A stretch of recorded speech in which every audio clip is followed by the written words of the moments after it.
Press the bell icon of the ePathshala channel and never miss another update. So now we're gonna start and welcome back to our class। दोस्तों मेरा नाम विजय है और आपका बहुत बहुत स्वागत है हमारे ePathshala के चैनल पे। दोस्तों जैसे कि आप सभी को पता है चैप्टर 6 कर रहे थे हम लोकतांत्रिक व्यवस्था का संकट। दोस्तों ये वीडियो का चौथा पार्ट है। ये पार्ट बहुत इंपॉर्टेंट है क्योंकि आपने देखा था कैसे 1969 में आपकी जो लोकसभा के अंदर सरकार बनी आपकी इंदिरा गांधी की, वो कैसी बनी, एंड देन उसके बाद इलेक्शन हुए थे फिर 1971 में, उसके अंदर कैसे लोकसभा के अंदर फिर इंदिरा गांधी जी आई, एंड देन उसके बाद उन्होंने 1975 से 1977 तक देश के अंदर इमरजेंसी लगा दी जिसे आप आपातकाल के नाम से जानते हैं। तो इस वीडियो के अंदर हम 1977 के बाद की कहानी देखेंगे, लगभग 3 साल की, 1980 तक। तो यानी कि ये चौथा आम चुनाव, ये पांचवा आम चुनाव और ये छठा चुनाव होने जा रहा है 1977 के अंदर। और हम जानेंगे कि जब देश के अंदर आपातकाल खत्म हो गया, यानी कि आपातकाल के बाद की राजनीति, जब देश में इमरजेंसी खत्म हो गई थी तो उसके बाद आम चुनाव हुए। मतलब जैसे ही आपातकाल खत्म हुआ सरकार ने तय कर लिया कि भाई लोकसभा का इलेक्शन होगा, और आपातकाल की व्यवस्था जो थी उसके ऊपर उठाए गए सवाल जवाब बहुत कुछ थे।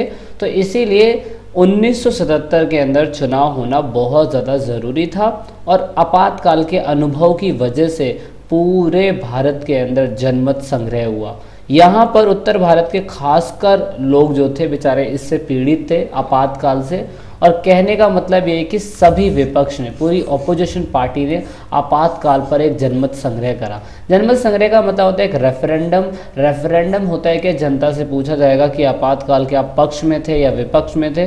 तो सिंपल सी बात है, यहाँ पर पूरी ऑपोजिशन पार्टी जिसमें ग्रैंड अलायंस, महासंघ और ऐसी दिग्गज पार्टी, लोक दल, कुछ कांग्रेस के अंदर से निकल के लोग आए थे जो कांग्रेस को छोड़ चुके थे, है ना। तो इसकी वजह से यहाँ पर जनमत संग्रह हुआ और यहाँ पर लोकतंत्र बचाओ का दोस्तों नारा दिया गया। अब आपको थोड़ा सा ये याद रखना है दोस्तों कि ये गरीबी हटाओ, लोकतंत्र बचाओ, और उसके बाद क्या कहते हैं, इंदिरा ने कहा था गरीबी हटाओ, और वहाँ पे ग्रैंड अलायंस ने कहा था इंदिरा हटाओ, फिर यहाँ पे लोकतंत्र बचाओ नारा आ गया। तो इसको राइट डाउन ज़रूर कर लीजिए कॉपी के ऊपर ताकि आपको ध्यान रहे कि कब कौन सा नारा दिया गया था। 1977 के अंदर लोकतंत्र का बचाव नारा इसलिए दिया गया था क्योंकि आपातकाल जैसी घिनौनी स्थिति उस समय कांग्रेस सरकार के द्वारा की गई थी। So that is why opposition party ने लोकतंत्र बचाओ का नारा दिया। यहाँ पर जनता पार्टी जो थी, नई सरकार बनी। पहले वो जंग संघ थी, अब जो जनता पार्टी हो गई। जयप्रकाश नारायण, आपको याद होगा दोस्तों, जेपी जिन्हें आप शॉर्ट फॉर्म में बोलते हैं, वो उनके नेता थे। ये नेता बिल्कुल उन्हीं की तरह थे जो कभी पोस्ट नहीं लेना चाहते थे महात्मा गांधी की तरह, पर इनकी पार्टी के अंदर बहुत ज़्यादा चलती थी। तो क्योंकि महात्मा गांधी की आइडियोलॉजी पे चलते थे ये, तो इसलिए सिंपल सी बात है, जयप्रकाश नारायण जी जनता पार्टी के उस समय पे सबसे बड़े नेता के रूप में एक चेहरा था। तो यहाँ पर खुद कांग्रेस ने लोकतंत्र को बचाने के लिए कांग्रेस के अंदर से जगजीवन राम जो है वो जनता पार्टी के साथ जुड़ गए थे, क्योंकि उन्होंने भी अपनी खुद की पार्टी बनाई थी, कांग्रेस फॉर डेमोक्रेसी, है ना। तो यहाँ पर इससे ये कहीं ना कहीं छवि देखने को मिलेगी, सही मायने में कांग्रेस की पार्टी के अंदर से ही कुछ नेता जो है निकल के आ रहे हैं। तो इसका मतलब आपातकाल जो था वो गलत था। तो कारण क्या था? अगर जनता पार्टी ने इलेक्शन लड़ा और जनता पार्टी जीत गई, बाद में इसका 1980 के चुनाव के बाद इसका भारतीय जनता पार्टी नाम पड़ा ऐसी पार्टी का जो आज देश में राज कर रही है। यहाँ पे जनता पार्टी के अंदर जीतने का कारण इनका ये था कि देश में इमरजेंसी लगी थी और मोस्टली लोग इमरजेंसी के खिलाफ थे। जयप्रकाश नारायण जी उनका नेतृत्व कर रहे थे, लीडरशिप कर रहे थे। और आपको पता है कि जेपी जी रामलीला मैदान में 25 जून को आने वाले थे, 25 जून 1975 पे, और उसकी वजह से आपातकाल लगा दिया गया था। तो सिंपल सी बात है, यहाँ पे जेपी जी बहुत ज़्यादा चिढ़ जाएंगे, तो इसीलिए वो जनता पार्टी को जिताने की पूरी कोशिश करेंगे। देन गैर कांग्रेसी दल के बीच एकता जो थी वो पूरी तरीके से हो चुकी थी। इस बार जो कांग्रेस से नाराज़ थे वो तो पूरी तरीके से क्या कहते हैं यहाँ पे कांग्रेस के खिलाफ हो गए। तो इस तरीके से चुनाव हुए दोस्तों, और चुनाव का परिणाम लगभग 18 महीने के बाद जनवरी के महीने में डिसाइड किया गया कि भाई जनवरी 1977 में डिसाइड किया गया कि चुनाव करवाने ज़रूरी है। और आपको पता है चुनाव एक ऐसा प्रोसीजर होता है जिसमें जनता जो अपने नेताओं को चुनती है सरकार चलाने के लिए। तो दोस्तों यहाँ पर कहीं ना कहीं जो इलेक्शन था दोस्तों वो इंदिरा गांधी के खिलाफ था इस बार, और इस बार इंदिरा गांधी जी जो थे वो जीत नहीं सकती थी, क्योंकि आपातकाल जैसी एक घिनौनी जो क्या कहते हैं संरचना कर दी थी पूरे देश के अंदर, वो बिल्कुल गलत थी। तो इसीलिए यहाँ पे क्या हुआ कि 542 सीटों में से 330 प्लस सीटें जो थी वो आई, और कांग्रेस को सिर्फ और सिर्फ 154 सीटें ही मिल पाई। तो कहने का सेंस आप देख रहे हैं कि कहाँ सरकार को 300 प्लस सीटें मिलती थी इतने चुनाव के अंदर, जो 1971 में इतनी मेजॉरिटी से आई थी, और 1972 के अंदर जो विधानसभा के चुनाव थे उसमें भी अच्छी मेजॉरिटी से आई थी। लेकिन यहाँ पर जो 1977 के चुनाव हो रहे हैं दोस्तों, उसमें जनता पार्टी जो है बहुत आगे निकल गई, अलायंस जो थी उनके साथ आई, और यहाँ पर क्या कहते हैं आप कह सकते हैं कि उस समय पे 330 सीटें इनकी आई। तो यहाँ पर अब देखो परिणाम कुछ भी हो, भाई सिंपल सी बात है, जनता पार्टी इसलिए जीती क्योंकि जो आपातकाल के आरोप थे सरकार के ऊपर, जो उन्होंने चीज़ें करी थी वो गंभीर थी, इसीलिए। लेकिन दोस्तों यहाँ पर उत्तर भारत के अंदर ना कांग्रेस के खिलाफ बहुत भारी लहर थी, इसलिए उत्तर भारत के इलाके में तो हार गए, और इसीलिए इंदिरा गांधी जी और संजय गांधी जी, दोस्तों ये संजय गांधी जी लिखा हुआ है, संजय गांधी जी चुनाव हार गए, और यहाँ पर चुनाव के परिणाम आपको समझ में आ गए। लेकिन दक्षिण भारत में इसका कोई इफेक्ट पड़ा नहीं ज़्यादा। दक्षिण भारत के अंदर कारण ये था कि यहाँ के लोग इससे ज़्यादा इफेक्ट हुए नहीं आपातकाल से, इसी वजह से वहाँ पे कुछ इलाकों में कांग्रेस की जीत हुई थी, केरल, तमिलनाडु, इधर के इलाकों में। अब यहाँ पे सरकार की सबसे बड़ी मिस्टेक क्या रही जनता पार्टी की, उन्होंने 1977 में चुनाव जीतते ही उन्होंने शाह आयोग की स्थापना कर दी। मतलब ये स्थापना इसलिए करी कि जेसी शाह बोलते हैं इन्हें हम, जनता पार्टी की सरकार ने आपातकाल के खिलाफ, आपातकाल में जो कुछ भी गलत हुआ होगा उसके कई पहलुओं की जांच करने के लिए एक आयोग की नियुक्ति करी गई, आपातकाल की नियुक्ति करने, मतलब आपातकाल की जांच करने के लिए, जैसे शाह कमीशन बोलते हैं दोस्तों। शाह कमीशन आपातकाल के दौरान होने वाली एक एक बारीकी को ध्यान से देखेगा, जो जनता पार्टी ने अपॉइंट करा था, और वो कहीं ना कहीं सरकार के खिलाफ एक घिनौने प्रपंच रचेगा, षड्यंत्र रचेगा, और बताएगा कि देखो इंदिरा गांधी की सरकार ने आपातकाल के दौरान कितना ज़्यादा गलत किया था। तो इस तरीके से हम कह सकते हैं कि आपातकाल जो पूरी तरीके से एक रणनीति से बनाया हुआ सरकार के थ्रू कांग्रेस के द्वारा तो था, लेकिन दोस्तों यहाँ पर अब कहीं ना कहीं हम देखेंगे कि जो जनता पार्टी है वो अपना रिवेंज लेने के लिए, अपना बदला लेने के लिए कांग्रेस को फ्रंट फुट पे आने देगी नहीं। यहाँ पे वो ऐसे ऐसे आयोग के थ्रू उन पे इल्ज़ाम लगा देगी कि सरकार आने वाले समय तक कई सालों तक सोचेगी, है ना।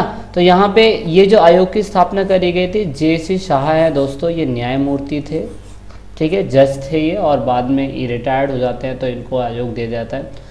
अब जनता पार्टी में ना सबसे बड़ी मिस्टेक क्या थी, सबसे बड़ी मिस्टेक ये थी कि जब सरकार चुन के आ रही थी ना दोस्तों, तो उस समय 3 लोगों में बहुत तगड़ा कंपटीशन था कि मोरारजी देसाई को चुना जाए, चरण सिंह को चुना जाए, या जगजीवन राम को चुना जाए, क्योंकि ये लोग दोस्तों अपने आप में ही दिग्गज थे तीनों के तीनों। अगर हम बात कर ले क्या कहते हैं आपकी चौधरी चरण सिंह की, तो वो भारतीय लोकदल के प्रमुख नेता थे, उत्तर प्रदेश के किसान के नेता थे।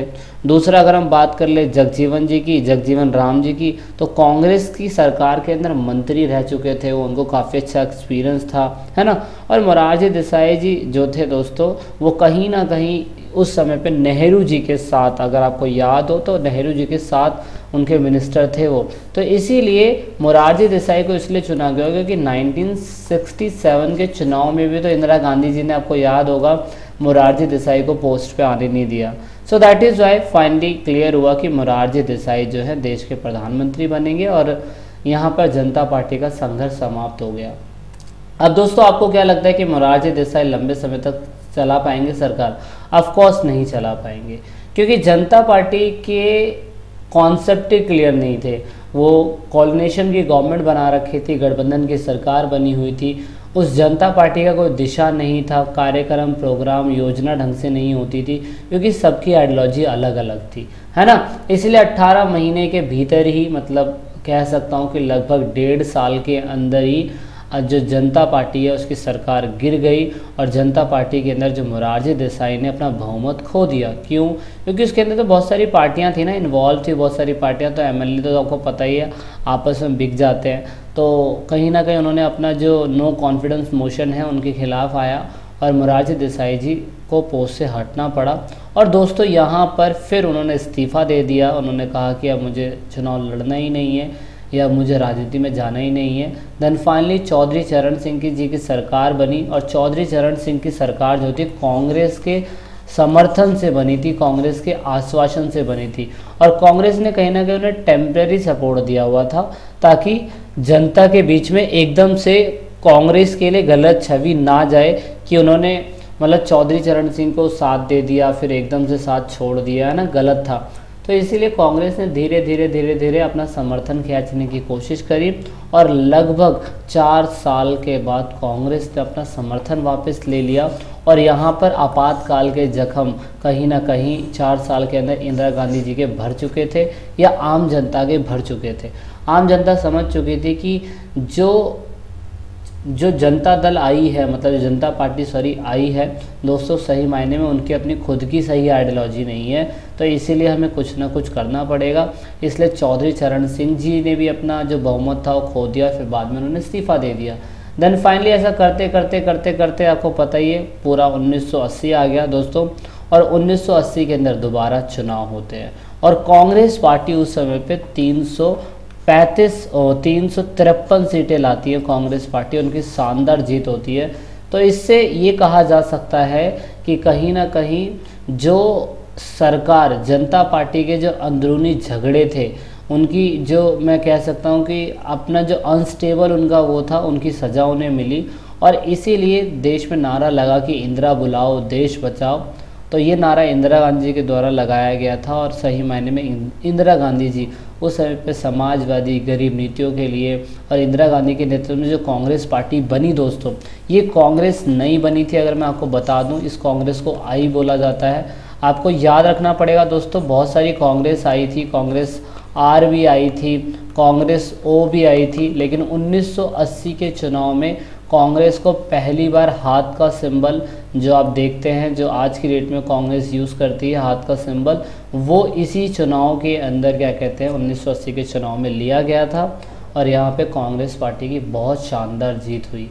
तो कह सकते हैं कि सत्ता दोबारा से 1967 में 1968 के अंदर कांग्रेस की थी, 71 के अंदर कांग्रेस की थी, लेकिन 77 में चली गई थी, और फिर 80 के अंदर दोबारा कांग्रेस के पास आ गई। तो सत्ता जिससे छूटी थी उसी के पास वापस आ गई थी।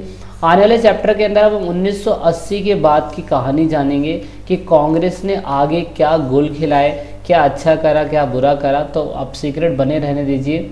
वीडियो को दोस्तों ज़रूर लाइक करिएगा, लाइक करने से हमारा समर्थन होता है। कमेंट करिए जो आपको कुछ समझ में नहीं आता है, और शेयर करिए जितने ज़्यादा हो सकता है। So this is it in this part.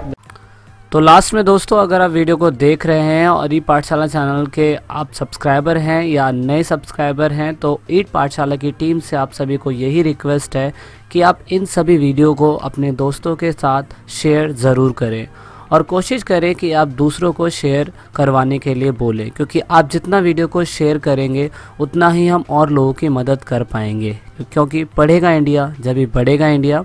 तो वीडियो के लास्ट में वीडियो को एंड तक देखने के लिए, चैनल को सपोर्ट करने के लिए बहुत बहुत धन्यवाद। जय हिंद, जय भारत।